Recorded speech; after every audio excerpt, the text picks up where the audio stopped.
Hi everyone. जैसे कि आप जानते हैं कि अभी हमारा टेस्ट सीरीज चल रहा है और टेस्ट सीरीज में आपका ये चौथा पार्ट है। तो अगर आपने पहले नहीं देखा है टेस्ट सीरीज तो आप जाकर के पीछे देख लीजिए। और जो टेस्ट सीरीज जितने भी क्वेश्चन दे रहे हैं सब इसी टाइप के क्वेश्चन आप लोग को पूछता है, इसी टाइप का क्वेश्चन आपको पूछेगा। तो अगर चैनल पे पहली बार आए हैं तो चैनल को सब्सक्राइब कर लीजिएगा और वीडियो को शेयर कर दीजिएगा। इससे पहले आप वीडियो को पहले देख लीजिए और एंड तक जरूर देखिएगा, क्योंकि हम जितने भी टाइप का क्वेश्चन लाते हैं सारे इंपॉर्टेंट क्वेश्चन होता है। अगर 10 क्वेश्चन है तो 10 क्वेश्चन आपका आप किताब देख लेना, सारे क्वेश्चन वीवाई क्वेश्चन है, सभी इंपॉर्टेंट क्वेश्चन है, तो आप जरूर क्वेश्चन कर रहा है। एक रेलगाड़ी प्लेटफॉर्म पर खड़े एक व्यक्ति को 8 सेकंड में पार करती है तथा 264 मीटर लंबे इस प्लेटफॉर्म को 20 सेकंड में पार कर जाती है। रेलगाड़ी की लंबाई क्या है? तो सबसे पहले जो खड़े व्यक्ति हैं उसको पार करने के लिए उसको पूरी ट्रेन को क्रॉस करना पड़ेगा। मतलब ये है कि व्यक्ति को अपनी लंबाई को पार कर रहा है, जबकि यहाँ पर जैसे कोई व्यक्ति खड़ा तो ये अपनी पूरी लंबाई क्रॉस करेगा तभी तो ये व्यक्ति को क्रॉस करेगा। इसका मतलब ये है कि लंबाई जो है ट्रेन की जितनी लंबाई उतना पूरा क्रॉस करे। मतलब ट्रेन अपनी लंबाई को कितने सेकंड में क्रॉस कर रही है? 8 सेकंड में क्रॉस कर रही है। ट्रेन अपनी लंबाई को 8 सेकंड में क्रॉस कर रही है। ठीक है, तो कह रहा है कि प्लेटफॉर्म को 20 सेकंड में क्रॉस करती है। मतलब प्लेटफॉर्म को 20 सेकंड में क्रॉस करी, मतलब कि प्लेटफॉर्म और ट्रेन दोनों मिलाकर के 20 सेकंड में क्रॉस कर रही है। तो हमें प्लेटफॉर्म कितने सेकंड में क्रॉस करेगी? तो क्या करेंगे, 20 सेकंड माइनस 8 सेकंड, तो 12 सेकंड में क्या है, ये प्लेटफॉर्म को क्रॉस करेगी। 12 सेकंड में प्लेटफॉर्म को क्रॉस करेगी। अब हमारा फॉर्मूला होता है दूरी कितना दिया हो टोटल 264 मीटर। दूरी कितना है 264 मीटर, कितने सेकंड में पार करिए? 12 सेकंड में। तो दूरी बेटा क्या करेंगे, समय, चाल बराबर कितना हो जाएगा, दूरी बटे समय। तो चाल हमारे यहां से निकल जाएगा।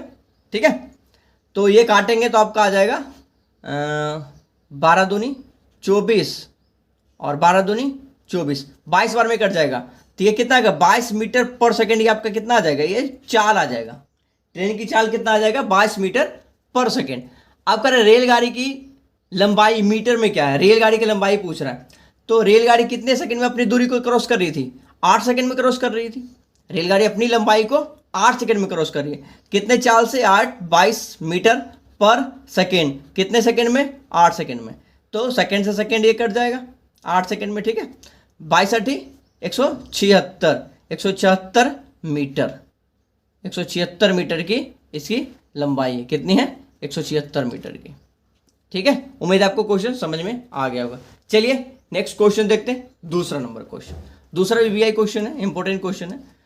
देखिए, कराए समषष्टभुज के प्रत्येक बहिष्कोण, मतलब प्रत्येक बाह्य कोण का मान ज्ञात करना है।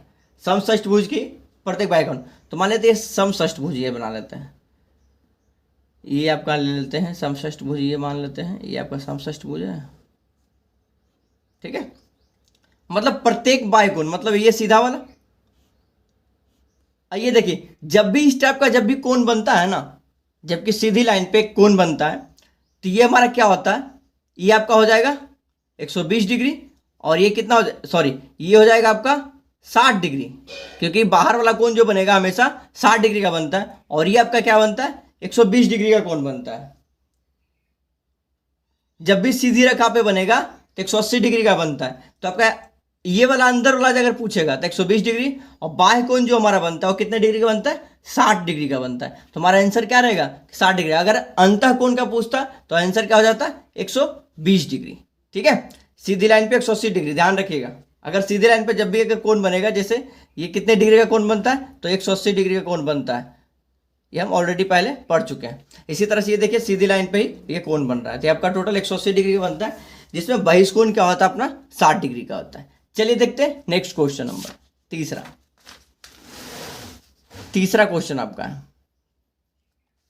एक वृत्ताकार प्लेट का क्षेत्रफल जो है, एक वृत्ताकार प्लेट का क्षेत्रफल 154 मीटर स्क्वायर है, 154 मीटर स्क्वायर है। उसका व्यास क्या है? देखिए, एक वृत्ताकार प्लेट का क्षेत्रफल, एक वृत्ताकार प्लेट का क्षेत्रफल पाई आर स्क्वायर है, 154 मीटर स्क्वायर। मतलब वृत्त का क्षेत्रफल क्या होता है आपका, पाई आर स्क्वायर। वृत्त का क्षेत्रफल क्या होता है, पाई आर स्क्वायर। तो मतलब पाई आर स्क्वायर बराबर दिया हुआ है 154 metre square. Pi R square बराबर क्या दिया हुआ है, मतलब क्षेत्रफल बराबर होता है पाई आर स्क्वायर। ये क्षेत्रफल बराबर क्या फॉर्मूला, पाई आर स्क्वायर। तो क्षेत्रफल पाई आर स्क्वायर बराबर दिया हुआ है 154, मतलब क्षेत्रफल इतना दिया हुआ, तो उसका व्यास पूछ रहा है। अब हम क्या करेंगे, उसका व्यास निकालेंगे। तो पाई आर स्क्वायर को लिख सकते हैं 22/7 गुना आर स्क्वायर बराबर कितना 154, तो 22×7 मीटर स्क्वायर है।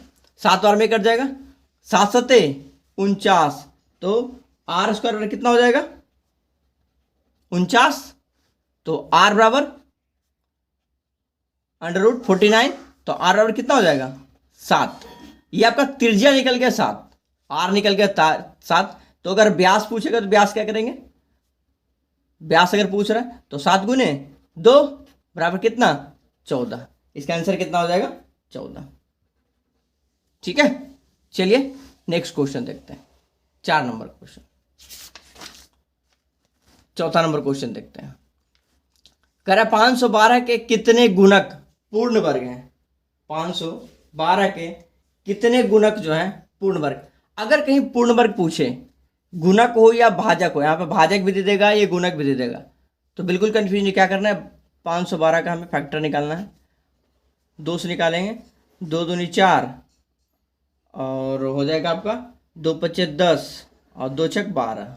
ठीक है, फिर 2 से एक बार में 2 दूनी 4 और 2 ठी 16। ठीक है, फिर 2 से लगाएंगे, 6 दूनी 12, 4 दूनी 8, 2 बार में 32, 2 बार में 16, 2 बार में 8, 2 बार में 4। अब देखिए 2 बार में 2। अब देखिए 2 की संख्या कितना है, इस पे 2 की संख्या कितना है, 1 2 3 4 5 6 7 8 9, 2 पर पावर 9 कर देंगे। 2 पर पावर क्या करेंगे 9 कर देंगे। अगर भाजक और गुणक पूछे तो जो हमारा पावर आया उसमें अपने मन से 1 जोड़ देंगे, नीचे वाला बेस को बिल्कुल भूल जाएंगे। 9 × 1 = 10, हमारा कितना हो गया 10 इसका आंसर। आगे समझ में। चलिए क्वेश्चन सॉल्व ट्राई करते हैं। अगर आपका दिया हुआ है 2 पर पावर 3 गुना 3 पर पावर 4 गुना 5 पर पावर 2, इस टाइप से दिया हुआ। अगर इसमें आपको गुणक पूछे तो हम क्या करेंगे, बिल्कुल कंफ्यूज नहीं होना। 3 है, 3 में 1 जोड़ेंगे, कितना हो जाएगा 3 × 1 = 4 गुना लिखेंगे, इसमें 4 × 1 = 5, फिर इसमें 1 जोड़ेंगे, 2 × 1 = 3। अब इसको गुना कर दीजिए, 5 × 15 = 60 इसका आंसर। इस टाइप से बनेंगे। चलिए ठीक है, समझ में आ गया। चलिए उम्मीद करता हूं आपको समझ में आ गया होगा। नेक्स्ट क्वेश्चन देखते हैं, 5वां नंबर क्वेश्चन। 5वां नंबर क्वेश्चन बहुत बेहद अच्छा क्वेश्चन है। देखिए कह रहा है 213 पर पावर 6 का अंतिम अंक इकाई अंक क्या है। अगर कहीं इस टाइप का क्वेश्चन पूछे, देखिए एक चीज ध्यान रखिएगा, अगर 0 1 5 6 इकाई अंक पे अगर 0 1 5 6 अगर ये चारों में से कोई हो तो नो चेंज होगा, जो होगा आपका यही इसका आंसर हो जाएगा। ठीक है, यही इसका इकाई अंक हो जाएगा अगर इकाई अंक पर रहेगा तो। लेकिन इसमें पावर 6 और 3 है तो इसका नहीं है। तो पावर 6 है तो सबसे पहले क्या करेंगे, 4 को हम 6 में भाग देंगे, एक बार में 2, शेष कितना बच गया 2। अब इकाई अंक को उठाएंगे, इकाई अंक पे जो शेष बचा उस पर पावर रखेंगे। 3 का स्क्वायर कितना हो गया, 3 का स्क्वायर 9, 3 का स्क्वायर 9। इसका इकाई अंक कितना है 9 है, इसका इकाई अंक कितना है 9। इस टाइप के कुछ क्वेश्चन और देख लेते हैं। चलिए क्वेश्चन और देख लेते हैं। अगर आपका कोई क्वेश्चन दे दिया कि 212 हो, 212 हो और इस पे पावर दे दें हम 6, तो क्या करेंगे 4 से भाग देंगे 6 में, हम 4 से भाग देंगे 6 में। ठीक है, 4 से भाग देंगे 6 में तो इसका भी 1 2 शेष बच जाएगा। 2 क्या करेंगे 2 का, ये 2 का उठाएंगे और 2 का स्क्वायर कर देंगे, जो आएगा इसका इकाई अंक हो जाएगा। समझ में आ गया। चलिए उम्मीद है आपको समझ में आ गया होगा। अब देखते हैं नेक्स्ट क्वेश्चन नंबर, 6ठा नंबर क्वेश्चन। 6ठा नंबर क्वेश्चन कह रहा है कि 0.27/p² बराबर 27, तो p बराबर क्या होगा।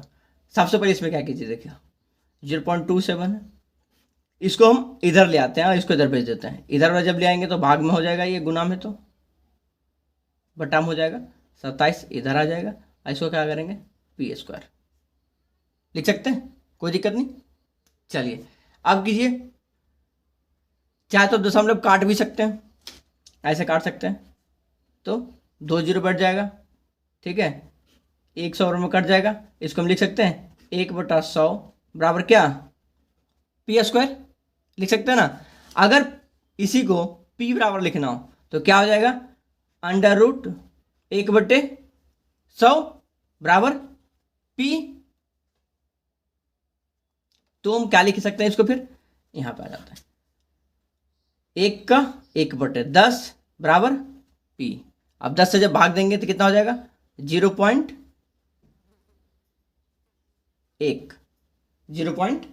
आ जाएगा,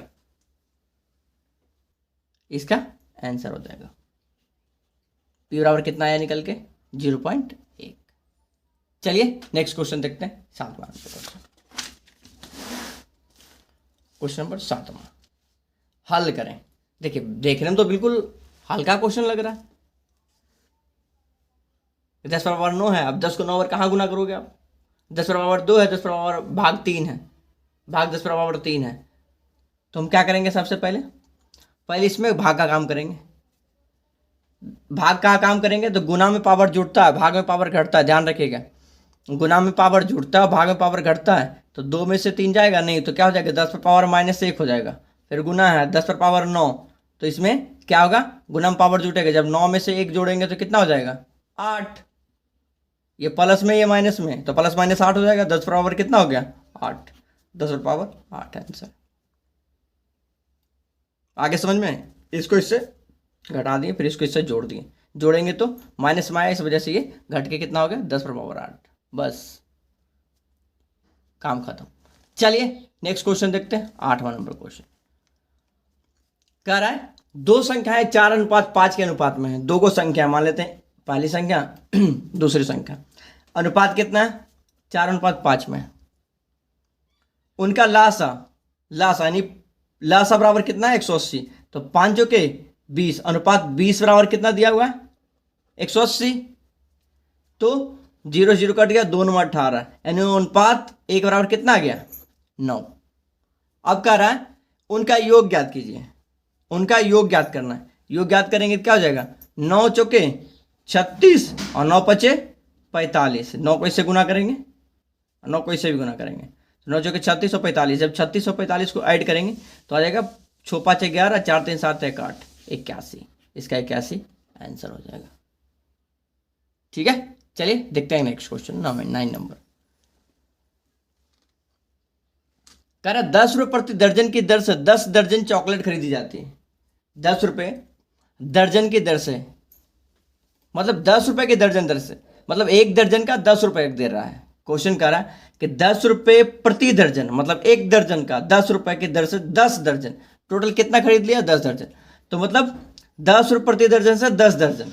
तो हम लिख सकते हैं कि 10 करा 10 रुपये प्रति दर्जन की दर से 10 दर्जन, 10 दर्जन मतलब 12 दें के 120 पीस, कितने रुपया में 100 रुपया में। अब कह रहा है कि इस पर 50 रुपये उसका खर्चा और पड़ जाता है, 100 रुपया पे 50 रुपया उसका और खर्चा पड़ जाता है, मतलब CP कह सकते हैं क्रय मूल्य कितना हो गया 150 रुपया। टोटल 150 रुपया उसका खर्च लगता है, उसका खर्च जो है 150 रुपया।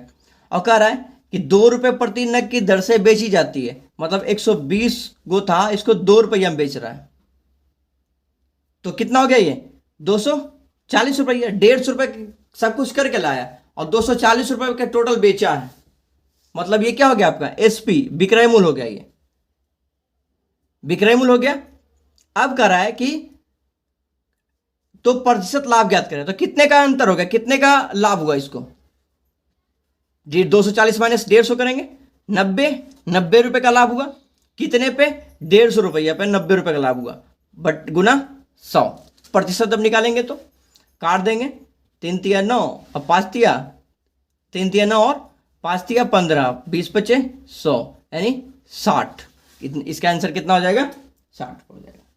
कितने का, कितना प्रतिशत का हो गया इसका आंसर 60% का बेनिफिट हुआ इसका। प्रतिशत लाभ पूछ रहा है ना, तो कितने प्रतिशत हो गया 60%।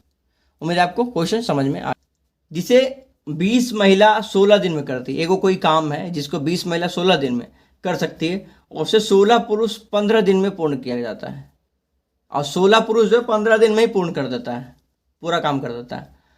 तो एक पुरुष और एक महिला का अनुपात देखिए तो बिल्कुल कुछ नहीं, 20 महिला 20 वुमेन हो गई, कितने दिन में? टोटल 16 काम कर रही है, ठीक है। टोटल काम कितना हो गया महिला का? इतना। आप कर 16 पुरुष 15 दिन में, तो 16 मैन गुने 15, मतलब इसका काम इतना हो गया, बराबर, ठीक है। आप करता काट दीजिए, 5 चौके 20 और 4 चौके 16,